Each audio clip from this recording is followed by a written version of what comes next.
nivel local, el efecto era en el sitio de aplicación, es decir, a nivel del lugar donde aplicábamos el fármaco. Y si era sistémico, el efecto podía ser en un sitio diferente al de la aplicación. Por ejemplo, tomamos un comprimido y porque nos duele a lo mejor la pierna, lo ingresamos por boca, pero el sitio va va a ejercer su función de analgésico a nivel de la pierna. Las formas en que un medicamento se pone en contacto con el organismo para ejercer su acción se llaman vías de administración. Y las vías de administración habíamos dicho que había eran de dos tipos, una externa o tópica y una interna que podía ser enteral, parenteral o lo que es inhalatoria. En cuanto a las vías tópicas, ¿se acuerdan que habíamos hablado de que por ahí tenían algunas desventajas porque eran incómodas, porque eran poco estéticas, porque podían producir irritación? Pero también tenían otras ventajas, como por ejemplo que si eran fármacos liposolubles se podían absorber a través de la piel, que a mayor concentración nosotros teníamos un mayor porcentaje de absorción, que cuando la piel estaba hidratada se mejoraba. Dentro de las vías tópicas, como habíamos dicho, podían ser líquidos, fármacos líquidos o semisólidos o sólidos. Dentro de los fármacos líquidos teníamos todo lo que eran por ejemplo, los colirios, que son las gotas de los ojos, las gotas nasales o las gotas que se colocan a nivel del oído. Y también teníamos lo que son las lociones, que son unos preparados a base de agua que se aplican sobre la piel, tienen un componente, un principio activo, se aplican sobre la piel sin friccionar. Y después teníamos las emulsiones que tenían, digamos, que se aplicaban sobre la piel, pero ya necesitaban una fricción para que el principio activo pudiera ingresar a nivel del organismo. Dentro de los medicamentos semisólidos tópicos tenemos las pomadas, las pastas, las cremas y los geles. Todas estas tienen un componente sólido y un componente líquido o aceitoso. El gel, por ejemplo, tiene un componente más acuoso que permite digamos, una mayor superficie de dispersión, es más fácil dispersarlo. Mientras que las pastas tienen un componente sólido en mayor proporción que el líquido, lo cual hace difícil que se disperse. En cuanto a los sólidos, tenemos en la vía tópica, tenemos los polvos dérmicos, que serían los talcos que uno coloca sobre la superficie, por ejemplo, los talcos estos que vienen para evitar el prurito, o para, en algunos casos, que se utilizan como antiparasitarios en los casos de las sarnas, ese tipo de lesiones. Y tenemos los óvulos vaginales, que son sólidos, digamos, de acción local a nivel de la vagina, y tenemos comprimidos locales de local. Eso por el respondería a lo que es la vía tópica. ¿Alguna duda? Profe, una pregunta. Sí. Sí. Me surge la diferencia entre ungüento y crema. ¿Cuál es la diferencia entre esos dos, la vía de administración? La vía, tanto el ungüento como la crema son de aplicación tópica, se aplican sobre la piel. En el caso de las cremas, tienen como un contenido de aceite y agua o agua y aceite, es la consistencia un poco más fluida. El ungüento o las pomadas tienen una consistencia más pastosa, no llega a ser una crema. El ungüento es una superficie pastosa, cremosa, untuosa que se adhiere. Son medios parecidos. Calculo que la diferencia debe estar en el porcentaje que se pone del sólido y del componente líquido. Pero los dos se aplican sobre sobre la piel. Los ungüentos son como las pomadas que tenemos nosotros, que se usan habitualmente. Sí, te escucho. Te escucho. ¿Puede que el ungüento sea grasoso? Sí. O sea, así como la cera de vela o ese tipo de cosas. El ungüento son como las pomadas, por ejemplo, y sí, tiene una consistencia untuosa, como adherente a la piel. Las cremas es algo más fluido, incluso las mismas cremas, nosotros está las cremas que se utilizan para la piel, las cremas hidratantes, tienen distintas consistencias. Pero en definitiva, el ungüento o pomada tienen una consistencia más bien blanda, pastosa, cremosa, adherente a la piel. Es una consistencia entre una pasta, que es más sólida, y una crema. De todos modos, si ustedes ven en los prospectos, uno dice pomada, ungüento, o si no, gel o pasta. Las pastas, por ejemplo, lo que tienen es una elevada proporción de sólido, de componente sólido, y entonces uno las coloca y queda como más dura, como si se formara una costra más difícil de desparramar. Pero en definitiva son medias parecidas. Sería el principio activo más lo que es qué es lo que se le agrega para que tenga estas características. ¿Se acuerdan cuál era cómo se llamaba? Que no tenía la función del principio activo, que es lo que le va a dar la consistencia, lo que le va a dar va a posibilitar que la presentación, vos lo has dicho, los excipientes. Muy bien. Profe, de eso iba a preguntar.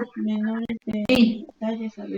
¿Por qué algunos medicamentos tienen, hacen la descripción de los excipientes y otros no? Por ejemplo, la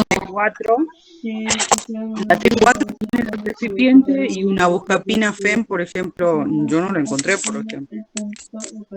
No deben tener excipientes, pero algo deben, para que uno tenga la buscapina, porque hay distintas formas de presentación de la buscapina, o por ejemplo del Sertal. En el Sertal van a ver que tiene diferentes presentaciones. Uno lo puede tener en forma de un comprimido o en forma quizás de una grajea más, que ya lo vamos a ver más blando, con una consistencia más tipo oleosa en el centro. Sí, es cierto, hay algunos que tienen, por ejemplo, yo tengo acá, estaba buscando los excipientes acá tengo uno que es el bisoprolol, que es un antihipertensivo. Si ustedes buscan los excipientes, han buscado, ¿se acuerdan que tenían que buscar algún prospecto y que se fijaran los excipientes? Bueno, por ejemplo, dice, dentro de los excipientes dice almidón de maíz, povidona, celulosa. ¿Ustedes pudieron encontrar algún otro? Sí, dice fosfato de calcio. Bueno, y por ejemplo, en la T4, yo tenía el prospecto de la T4 y no lo encontré. ¿T4 o glaxolevotiroxina?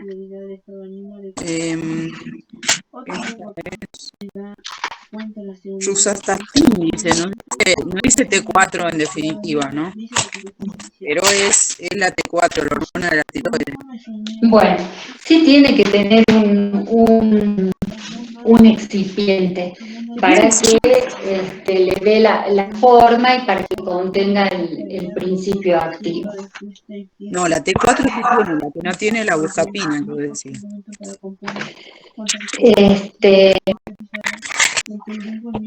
La verdad que no me he fijado en la presentación y en el prospecto. Ya me voy a fijar si sale. Hay algunos que, por ejemplo, yo tengo uno acá.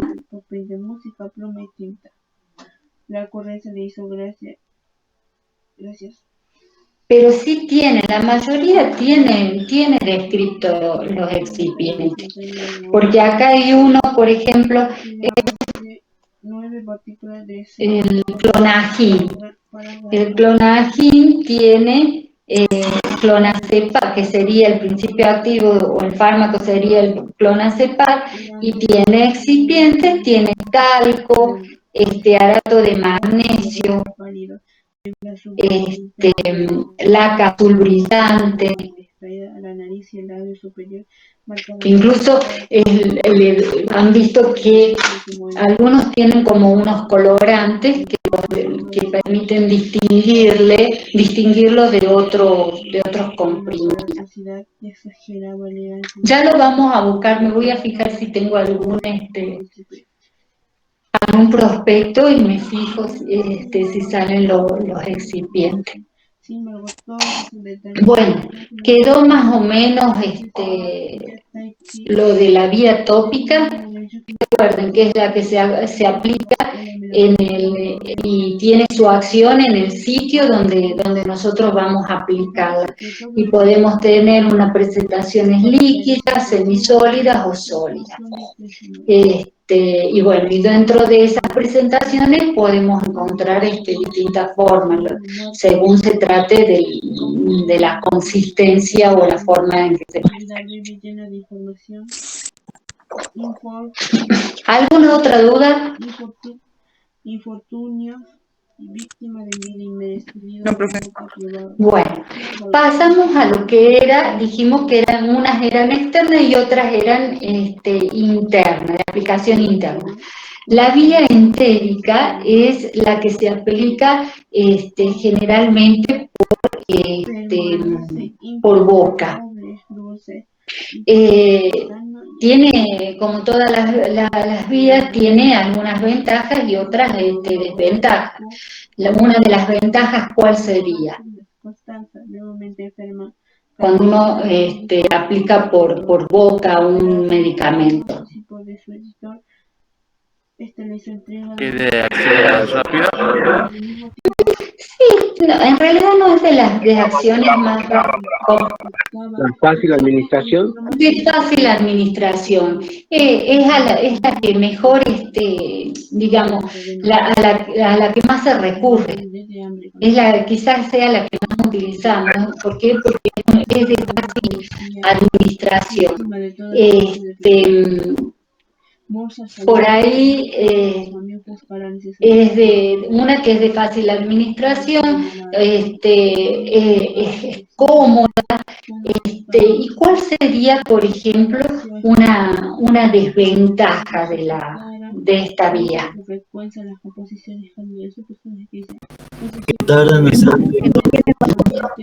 Por ahí que tarda un poco más en hacer. ¿Cómo? No tiene rápida absorción. Quizás que no se absorba demasiado rápido. ¿Qué otra cosa más puede ser? Que por ahí con todos los ácidos gástricos no se logra absorber el 100% del fármaco que se esté suministrando. Exacto, que se pierda parte del fármaco que nosotros hemos administrado, que no se aproveche completamente. Y algo que hablaban ustedes es que por ahí el hecho de que si el tránsito es lento, por ahí se absorbe menos, o si el estómago está ocupado, se absorba menos en menor proporción. ¿Y qué otra desventaja puede tener esta vía? Por ejemplo, ¿dónde no podríamos utilizarla? En personas inconscientes, por ejemplo. En personas inconscientes, exactamente, en personas inconscientes o quizás en personas que estén demasiado excitadas también, pero por sobre todas las cosas en pacientes inconscientes. ¿Y en qué otro caso más nos podríamos dar por boca, por ejemplo? A un paciente que tenga comprometida la vía complicaciones. ¿Cómo? a un paciente gran quemado que tenga comprometida la vía aérea.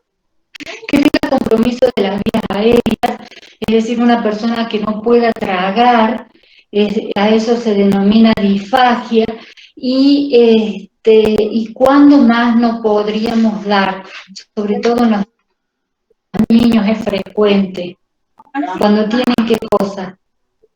Vómito. Vómito, exacto. Entonces esas serían algunas de las complicaciones de esta vía.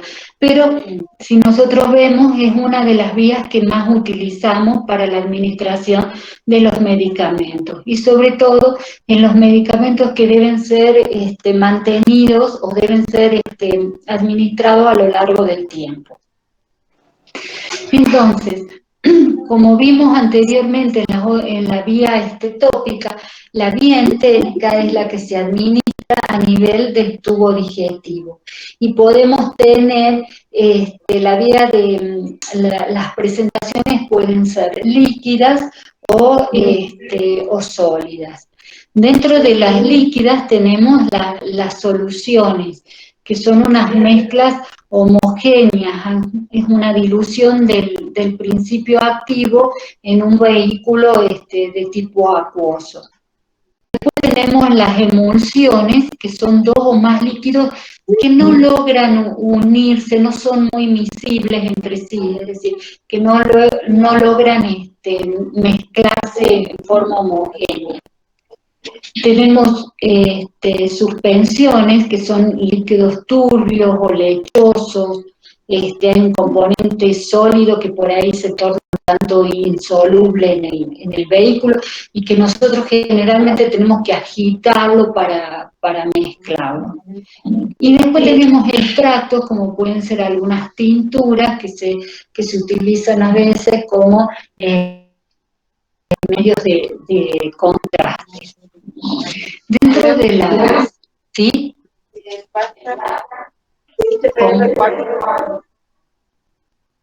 No te entiendo. ¿Alguien quería preguntar algo?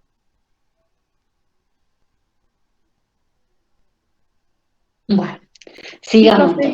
Si puede repetir lo de las emulsiones. Las soluciones o las emulsiones o soluciones. Emulsiones. Las emulsiones son dos líquidos que no logran mezclarse en forma homogénea. Es decir, son dos o más líquidos que no son muy miscibles entre sí. Es decir, no logran lograr algo homogéneo como una solución. Y las suspensiones son líquidos turbios más de tipo lechoso.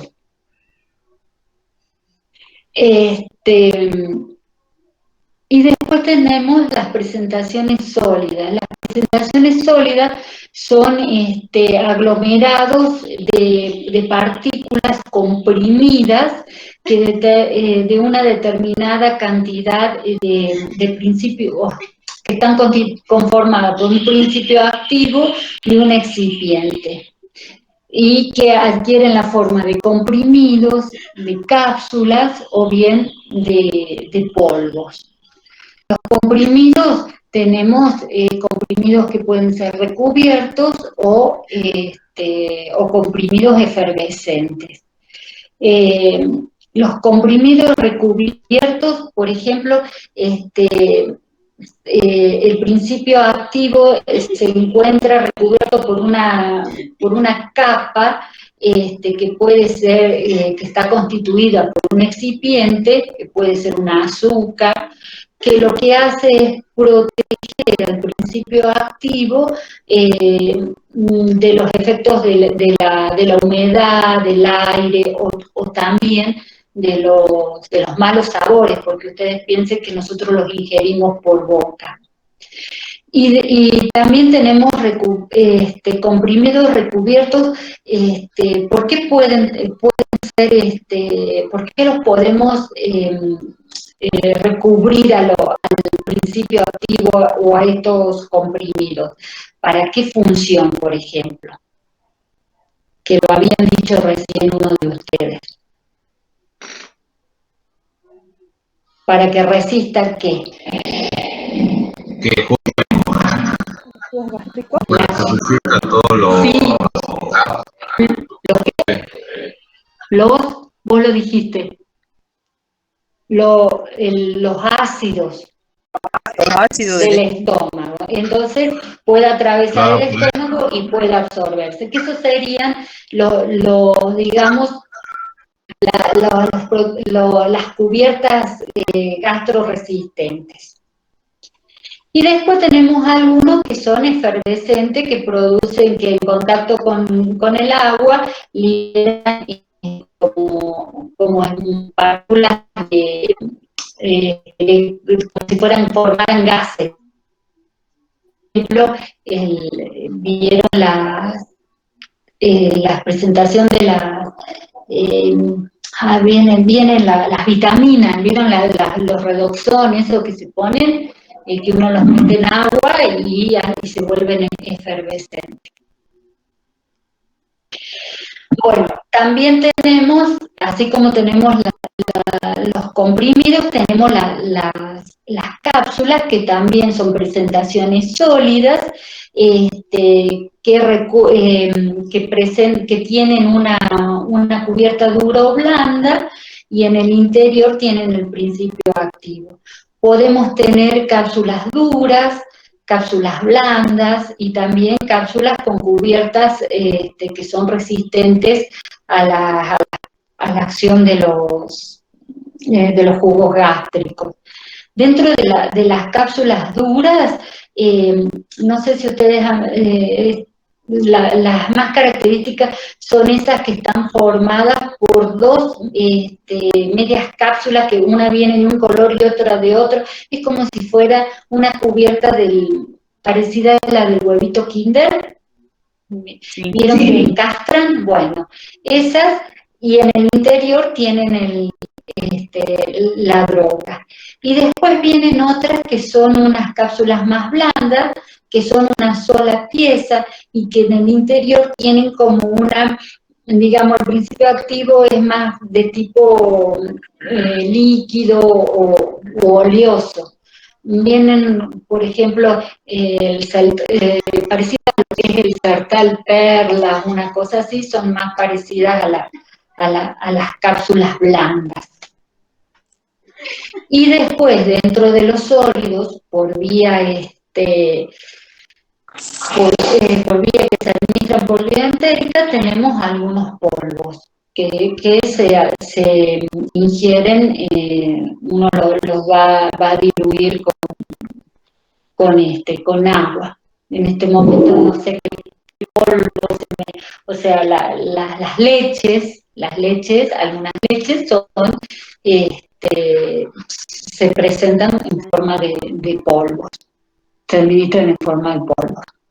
Bueno, entonces tenemos la vía entérica, vimos cuáles eran los beneficios, es una de las más utilizadas, vimos digamos, algunas desventajas que tiene, y vimos cómo se podían administrar en forma líquida, en forma, o presentarse en forma de líquidos o en forma de sólidos.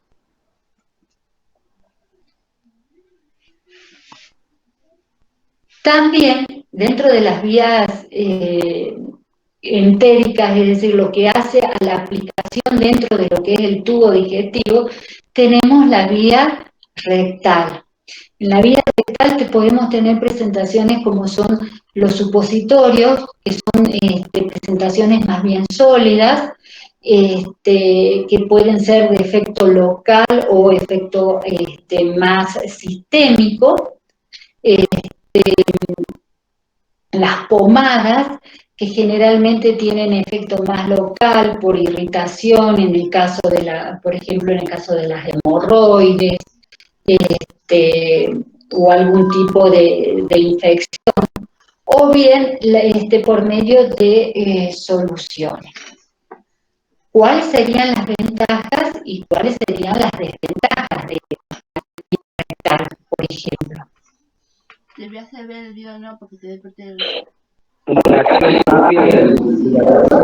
Tienen una acción rápida, vamos a verlo más adelante porque vamos a retomar el tema de las absorciones, porque la vía rectal tiene dos vías. Cuando se absorbe, vamos a ver que una parte de la vía rectal hace que el principio activo llegue a la circulación general en forma rápida, y otra que atraviese el primer filtro hepático, que lo vamos a ver más adelante, y pase por el hígado, y entonces su absorción sea menor. Pero sí, tienen una absorción rápida, por esto de que una parte pasa directamente a la circulación. Muy bien. ¿Qué otra cosa podemos decir acerca de lo que es la vía rectal?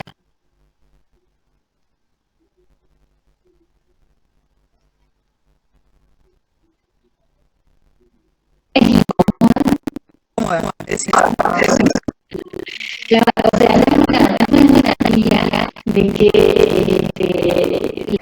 los adultos la utilicen digamos, con facilidad. Porque también no es muy utilizada.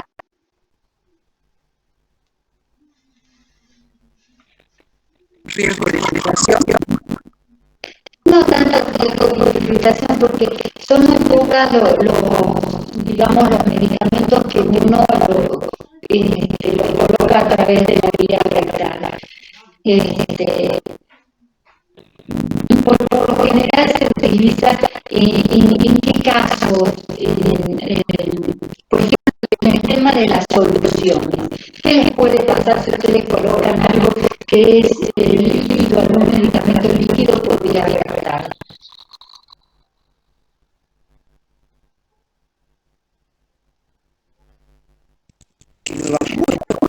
Exacto, por ahí se escapa, que por ahí no, si hay a veces no se absorbe lo suficiente, pero por sobre todas las cosas se utiliza a veces en niños, en casos de urgencia, para no ser tan invasivos, la vía rectal, por ejemplo, en el caso de algunas convulsiones, donde algunos medicamentos se utilizan el diazepam, por ejemplo, por vía rectal, pero lo que tiene es que se escapa, es decir, el niño no logra retenerlo y se escapa. Muy bien. Entonces, esas serían las utilidad de la vía rectal. Y después tenemos la vía sublingual, que tenemos algunos comprimidos que se colocan debajo de la lengua, tenemos algunas gotas o aerosoles. ¿Qué ventajas tiene, por ejemplo? Rápida. Una absorción rápida porque pasa directamente a lo que es la vena cava superior que desemboca en la aurícula derecha, muy bien, pasa a la circulación. Entonces, por ejemplo, se utiliza en algunos vasodilatadores, cuando hay dolor de pecho, esas cosas, en los casos de urgencia, se utiliza esa vía. Muy bien. ¿Qué otra ventaja puede tener esta vía?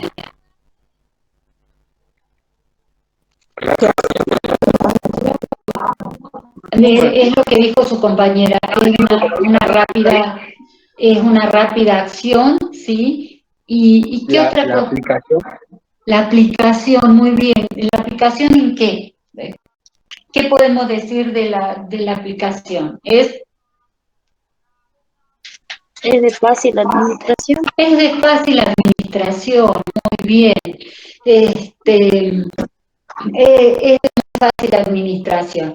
La desventaja es que, bueno, vamos a ver más adelante que solo se administran medicamentos que sean liposolubles, porque son los que van a pasar directamente, van a atravesar las membranas y van a pasar a la circulación general. Pero es una de las vías de mayor ventaja y de rápida acción. Y se utiliza, por ejemplo, en algunas crisis, para algunos medicamentos, para el manejo de la ansiedad o esto que les decía, como los vasodilatadores.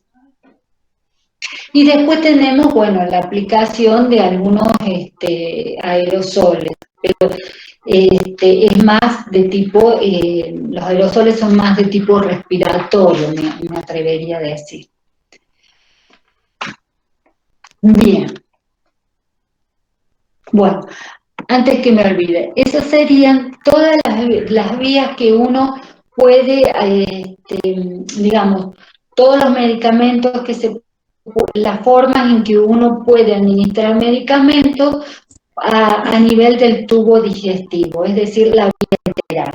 Es decir, pueden ingresar por boca o pueden ingresar a través del recto.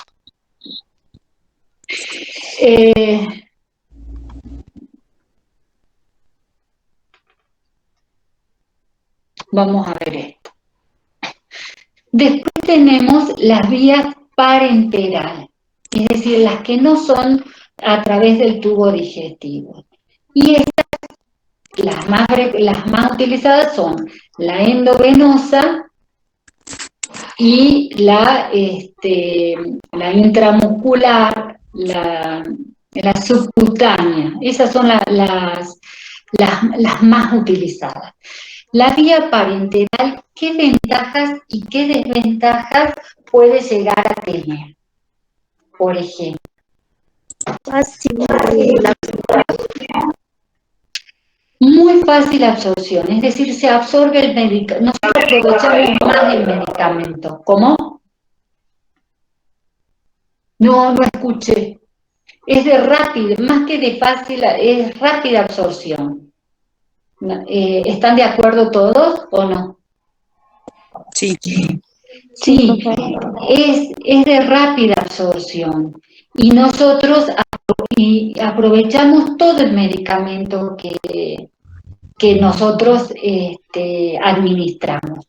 ¿Y por qué será eso? Porque pasa directamente a la circulación sistémica. Porque pasa directamente a la circulación sistémica. Perfecto.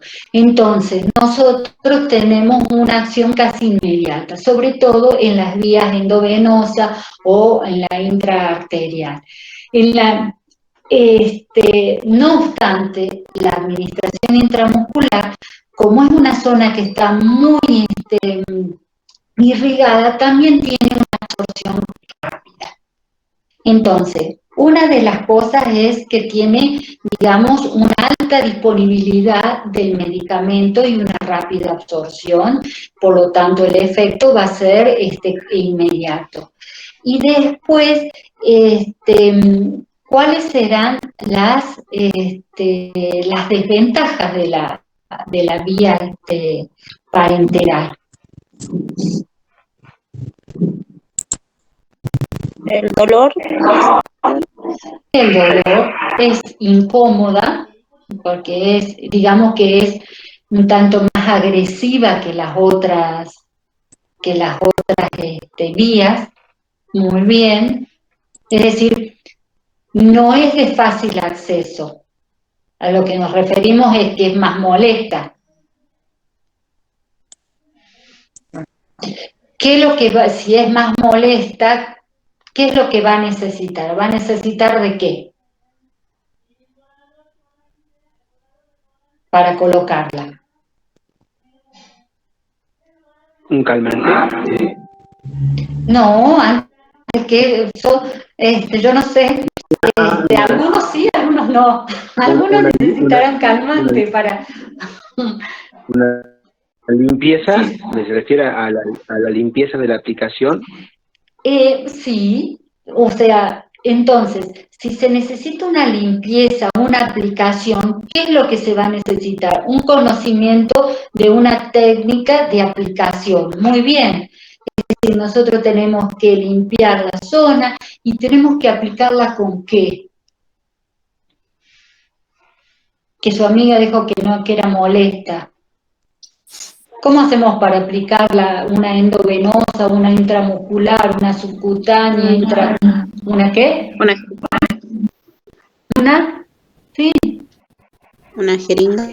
¿Una jeringa con qué? Con una aguja. Es decir, necesitamos, es más costosa, necesitamos una técnica, o sea, el conocimiento de la técnica para aplicarla. Entonces, y por ahí lo que es molesta, y esto de que algunas personas hasta son fóbicas, pero como ustedes decían, tenía la ventaja de una acción inmediata. Entonces, si ustedes me dicen de que tiene un efecto rápido, ¿en qué casos se utilizan, por ejemplo? La endovenosa, por ejemplo. En urgencias. En urgencias, cuando hay que ponerle, por ejemplo, soluciones acuosas, cuando se necesita dar solución en forma inmediata. Y por ejemplo, eso es en el caso de la endovenosa. La endovenosa, nosotros colocamos el fármaco a nivel de las venas. En el caso de las intramusculares, ¿dónde lo colocamos?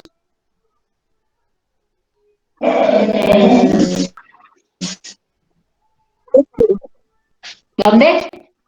En el músculo. En el músculo, profe. En el músculo, muy bien. ¿En el músculo en qué parte?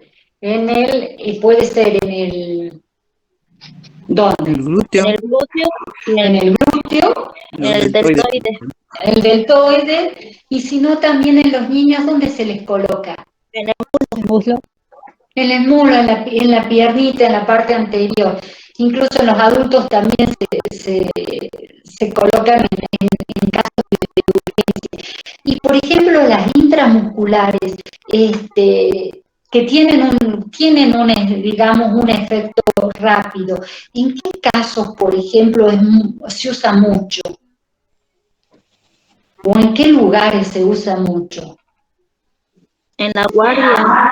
En las guardias, cuando los pacientes vienen ¿cómo?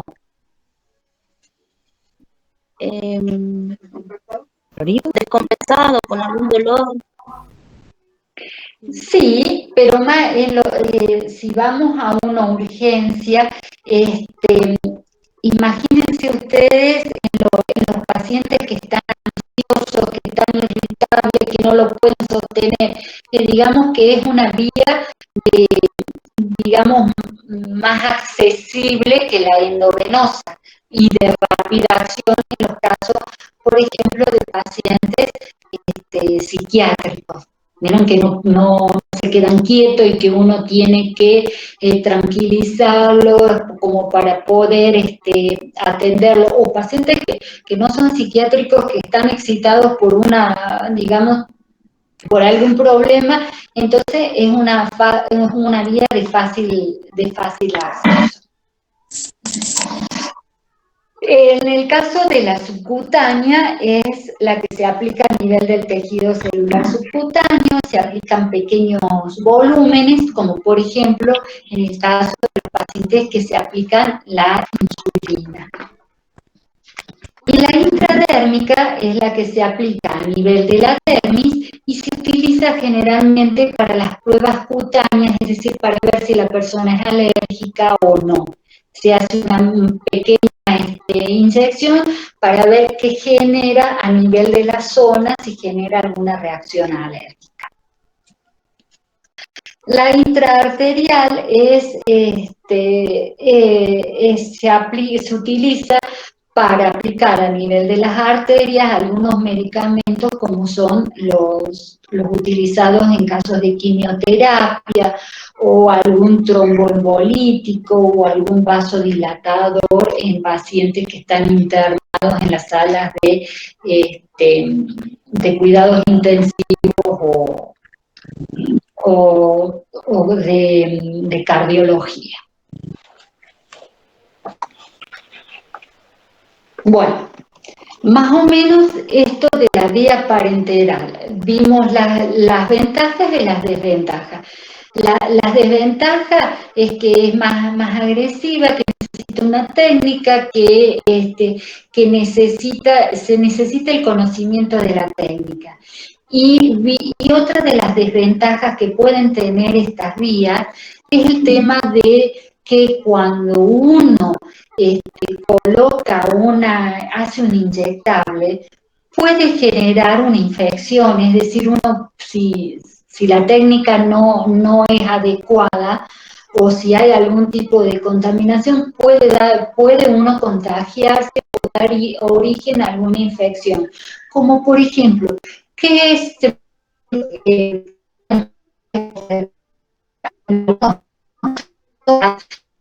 que son de aplicación intramuscular? ¿Qué se puede generar como una consecuencia, como una desventaja, digamos, de esta técnica?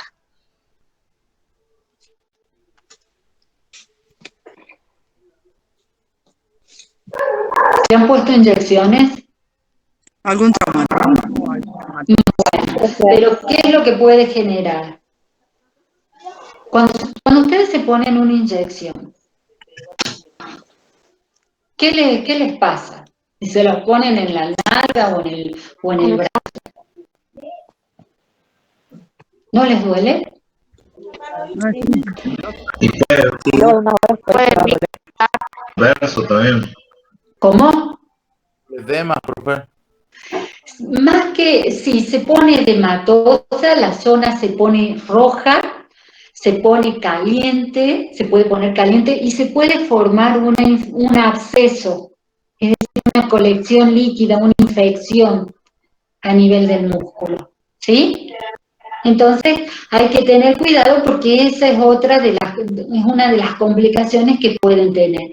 Y por vía, cuando nosotros ponemos una vía endovenosa, corremos riesgo de también producir alguna infección. Es decir, son conocidas digamos, las infecciones intrahospitalarias, que se dan generalmente cuando al paciente se le pone una vía y arrastra algún germen que está en el hospital. Entonces, esa sería otra de las desventajas que tienen estas vías, este tipo de aplicación y esta vía parenteral. ¿Está más o menos? ¿Se entiende? Después vamos a volver a retomar algo más acerca de las vías. ¿Cómo? No te escuché.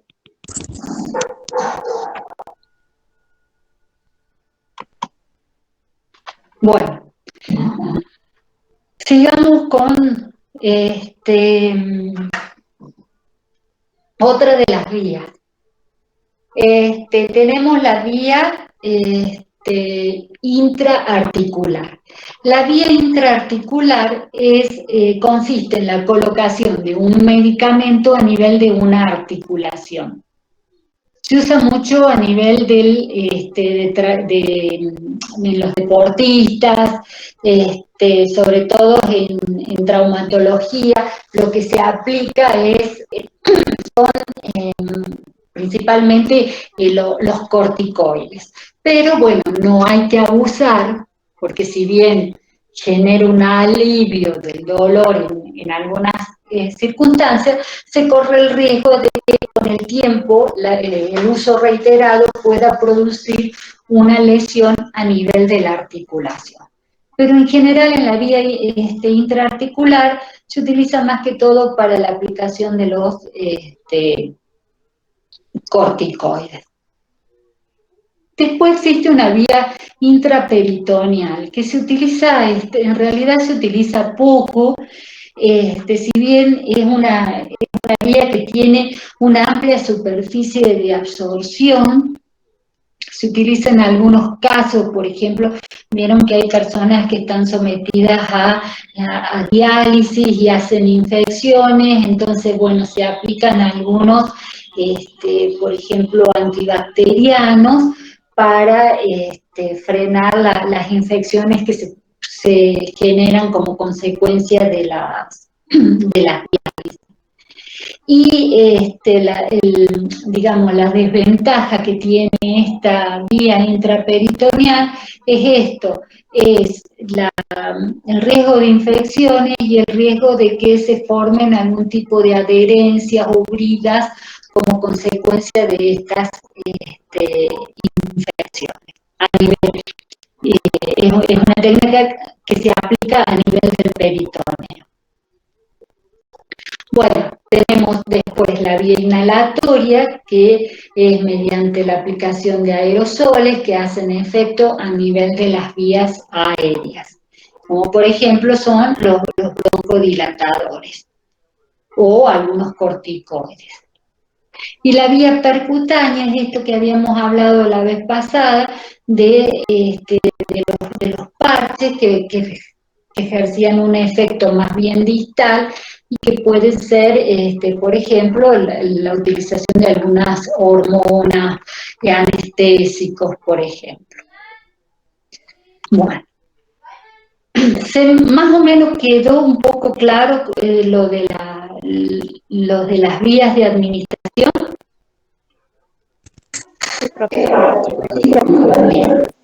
Bueno, ahora vamos a ver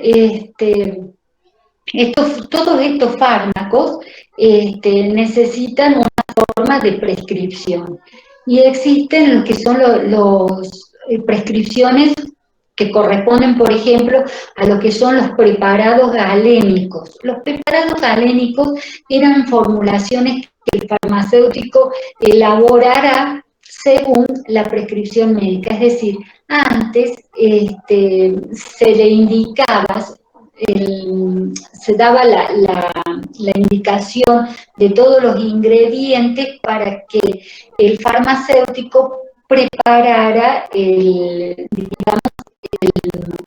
medicamento, digamos. Generalmente no se usa, pero por ejemplo, acá tienen uno, por ejemplo, inhibidor de la tos, le daban codeína, que era 0,1 gramos, dionina 0,1 gramos, y agua de laurel de cerezo 10 mililitros. Eso se ponía en un gotero y se le daban X gotas y se le daba se le indicaba 3 veces por día. Es decir, esa era la composición que enviaban al farmacéutico para que elaborara, digamos, el fármaco. ¿Se entiende? Ahí hay algunos para hacer buche,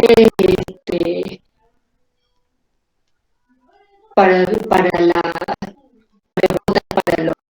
los oídos, para lavar el ojo, o algunos colirios. Eso sería lo que corresponde a los preparados galénicos. Pero después existen formas industriales. Nosotros estamos acostumbrados a comprar los medicamentos en la farmacia. Y dentro de la farmacia tenemos medicamentos que son genéricos, es decir, que llevan, si bien son fabricados por laboratorios, llevan el nombre del principio activo, es decir, el nombre del fármaco. Pero también están los medicamentos que tienen nombres comerciales, que son los nombres que el laboratorio que los elabora les ha dado. Es decir, tienen por ejemplo, me decían de la levotiroxina. La levotiroxina sería el principio activo o el fármaco. El nombre comercial, ¿cuál sería? Por ejemplo, ¿qué levotiroxina conocen?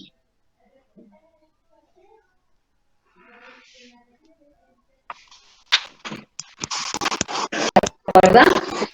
Hay una que recién dijeron, levotiroxina, Glaxo, por ejemplo, que lleva el nombre del laboratorio. A ver si lo tengo yo.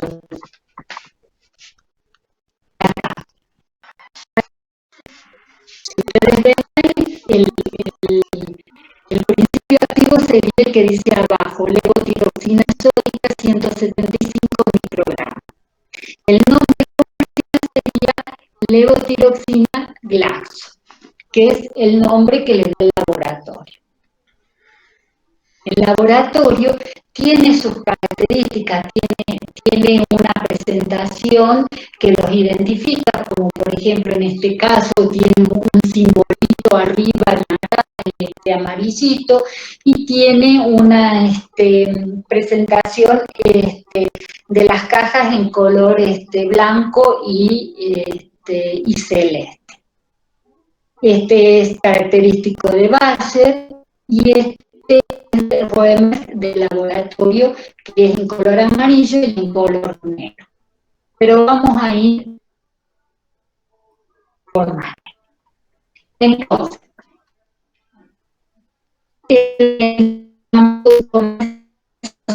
tenemos que llevan el nombre que les da el laboratorio que los fabrica. Por ejemplo, el bisoprolol. El nombre comercial, ¿cuál sería? El Corbis. Corbis 10. Muy bien. La presentación, ¿cómo sería? La vía de administración. ¿Cómo? Vía oral. Vía oral, muy bien. ¿Y cómo es la presentación? Comprimidos, en este caso recubiertos. Quizás para que tengan una acción más duradera. Vieron que también en la caja está el nombre del laboratorio. ¿Cuál sería el laboratorio? Ruemer. Otra de las cosas que uno tendrá que tener en cuenta a la hora de, de comprar un medicamento o de adquirir un medicamento es si es bajo receta o no. Si bien esto dice venta bajo receta, hay algunos medicamentos. ¿Receta o no? Se puede comprar sin receta porque no es un psicofármaco, es decir, uno puede tener la indicación y puede ir en forma particular y comprarlo y el farmacéutico se lo va a vender. En realidad